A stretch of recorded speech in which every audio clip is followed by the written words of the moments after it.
आगे चलेंगे हम लोगों ने इतिहास को कई तरह से, इतिहास को जानने के, इतिहास को किस तरह से जाना जाए और इतिहास को किस तरह से पढ़ा जाए, इसके लिए हमने इतिहास को कई भागों में बांटा था। ठीक है, तो जिसमें से इतिहास के कुछ स्रोत को हम लोग पढ़ रहे थे कि इतिहास के बारे में जो जानकारी मिलती है उनके प्रमुख क्या क्या स्रोत हैं। तो हम लोगों ने दो तरह से बांटे थे इसको कि एक ऐतिहासिक स्रोत यानी कि एक पुरातात्विक स्रोत और एक ऐतिहासिक स्रोत के आधार पे। तो ऐतिहासिक स्रोत में हम लोगों ने कुछ को पढ़ लिया था और कुछ बचे हुए थे, जैसे कि जो विदेश के स्रोत थे वो बचा हुआ था।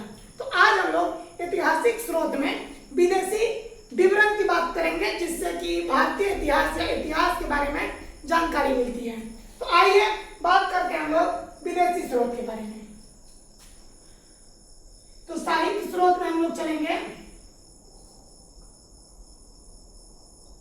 साहित्य स्रोत में कौन सा? तो विदेशी।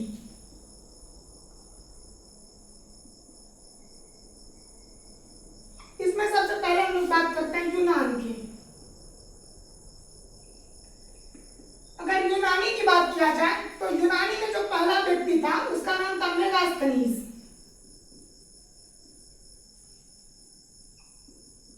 हम बताते जाते हैं जो मेगास्थनीज था ये चंद्रगुप्त मौर्य के दरबार में आया था। किसके दरबार में? तो याद रखिएगा ये चंद्रगुप्त मौर्य के दरबार में आया था मेगास्थनीज।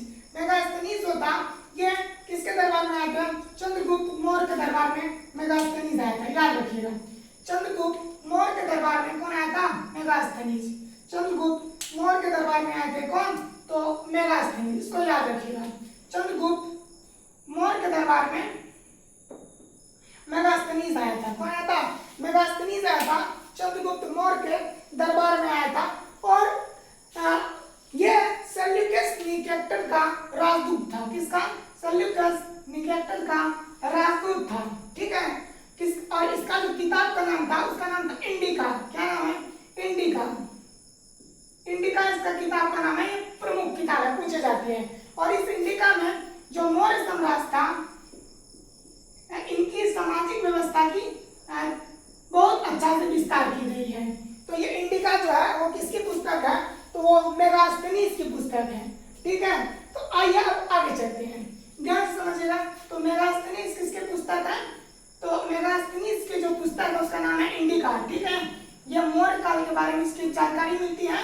और सेल्यूकस निकेटर का ये क्या था? राजदूत था। ठीक है, और इसके बाद ये किसके दरबार में आया था? चंद्रगुप्त मौर्य के दरबार में आया था।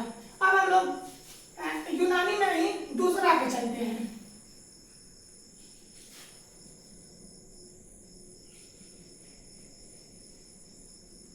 आइए ध्यान से समझिए। देखिए यूनानी का ही एक पुस्तक है जिसका नाम है पेरिप्लस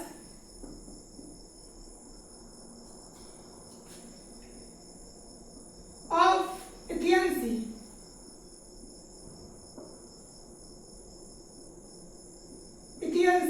पेरिप्लस ऑफ एथियंसियन।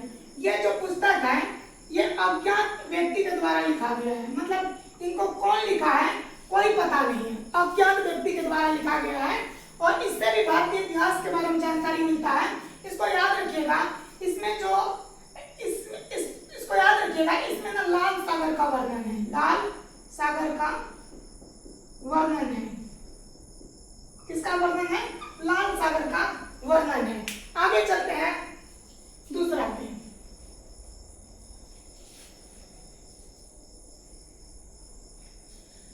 एक व्यक्ति था जिसका नाम था टॉलमी।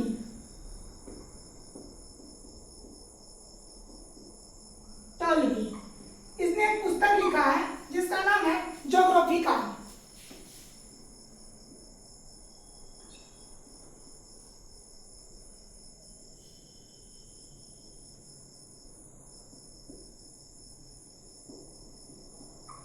ये जो ज्योग्राफिका पुस्तक है इसमें क्या मिलता है? तो इसमें भारत के भूगोल और वाणिज्य की चर्चा मिलता है। भारत के भूगोल एवं वाणिज्य की चर्चा मिलता है। भूगोल और वाणिज्य की चर्चा मिलता है। किसके पुस्तक है? तो यह टॉलमी के। एक और व्यक्ति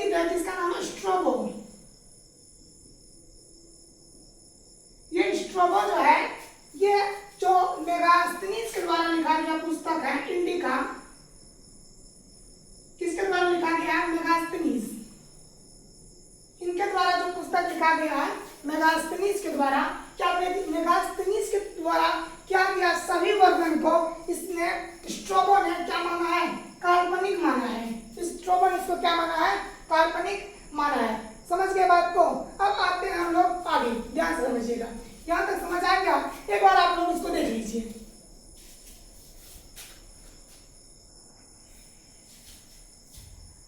समझ गए यहाँ तक। अब आइए आगे।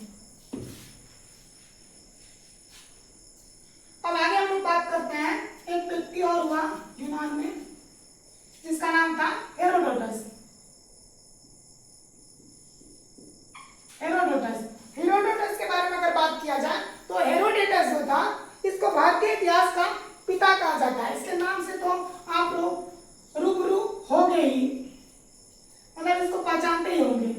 फादर ऑफ हिस्ट्री कहा जाता है, ठीक है। और इसने जो पुस्तक लिखा है उसका नाम है हिस्टोरिका।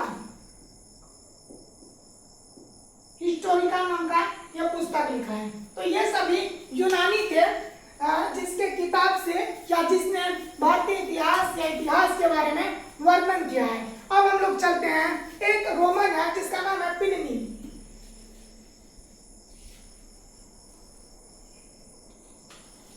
अब रोमन की बात किया जाए,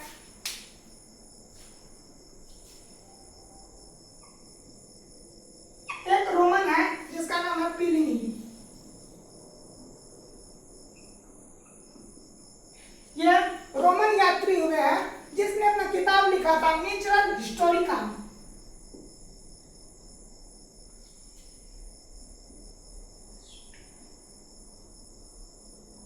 नेचुरल हिस्टोरिका, इसमें इसने किस चीज की बात किया है, भारत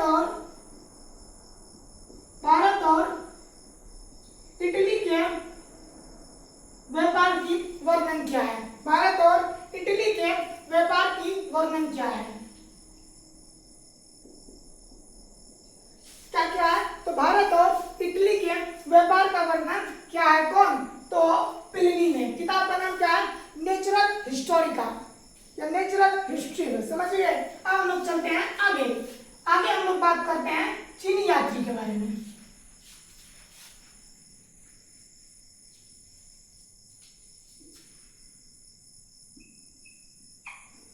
चीनी यात्री की बात किया जाए तो चीनी यात्री जो आते थे ये मुख्य रूप से बौद्ध धर्म की ज्ञान की प्राप्ति के लिए और बौद्ध की जो चीजें थी उनको एकत्रित करने के लिए यह मुख्य रूप से आया करता था। अब इसी में सबसे पहले हम लोग बात करते हैं वेंगसान का।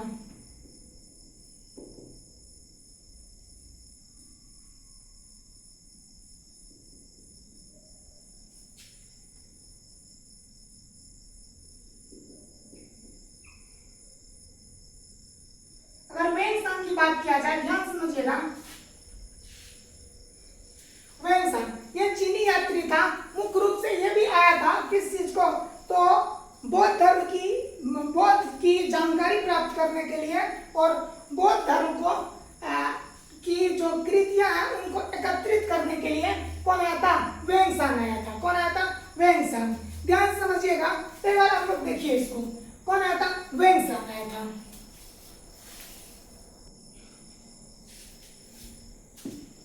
कौन आया था, वेंगसान। समझ गए। अब देखिए इसका जो पुस्तक, ये वेंगसान जो था ये हर्षवर्धन के समय आया था। किसके समय, हर्षवर्धन के समय आया था, ठीक है। किसके समय, हर्षवर्धन के समय आया था। और इसका जो पुस्तक था उसका नाम था सीयूकी। क्या नाम था, सीयूकी इसका पुस्तक का नाम है, पूछा जाता है, ठीक, सीयूकी। और अगला जो एक था जिसका नाम था फाहियान। फाहियान ये जो आया था, फाहियान ये भी चीनी यात्री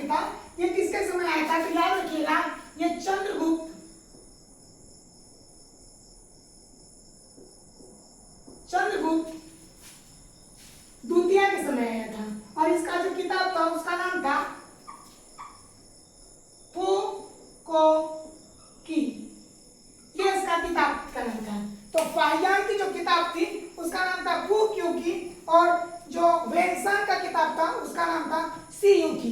ठीक है, तो ये इस तरह से आया था। और एक याद रखिएगा इत सिंह, यहां लिख देते हैं इत सिंह। इत सिंह जो था ये नालंदा तथा विक्रमशिला विश्वविद्यालय को ये क्या कहता है, विश्वविद्यालय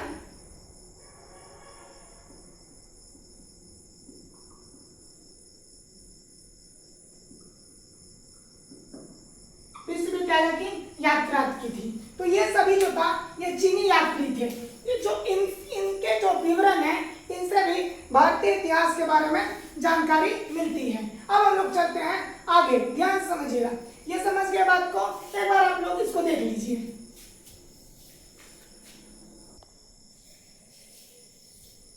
समझ के बाद को अब आइए आगे।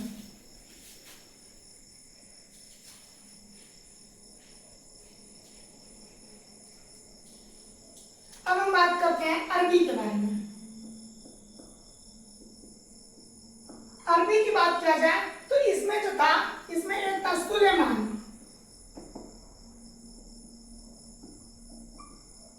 सुलेमान जो था ये एक अरबी था और ये किसके समय आया था, तो याद रखिएगा पाल और प्रतिहार। पाल और प्रतिहार के समय में ये सुलेमान कहाँ आया था, भारत आया था। और इसके साथ में है अल बरूनी।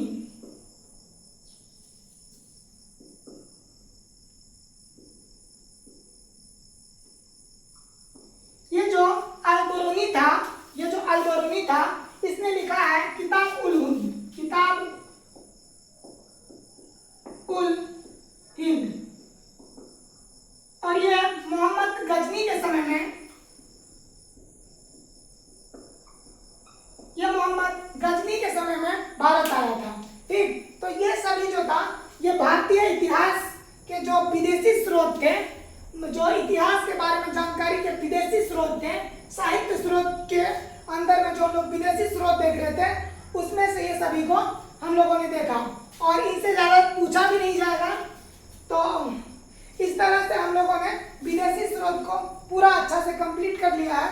अब हम लोग चलेंगे किस चीज में, तो पुरातात्विक स्रोत में। किसमें, जिसमें हम लोग सिक्का के बारे में पढ़ेंगे। ठीक है, तो अब अगले जो लेक्चर होगी उसमें हम लोग सिक्का को देखेंगे कि किस तरह से सिक्का को क्या क्या कहा गया। ठीक है, तो यहाँ तक कंप्लीट है। ठीक है, अब हम लोग मिलेंगे अगले लेक्चर में। ठीक है, धन्यवाद।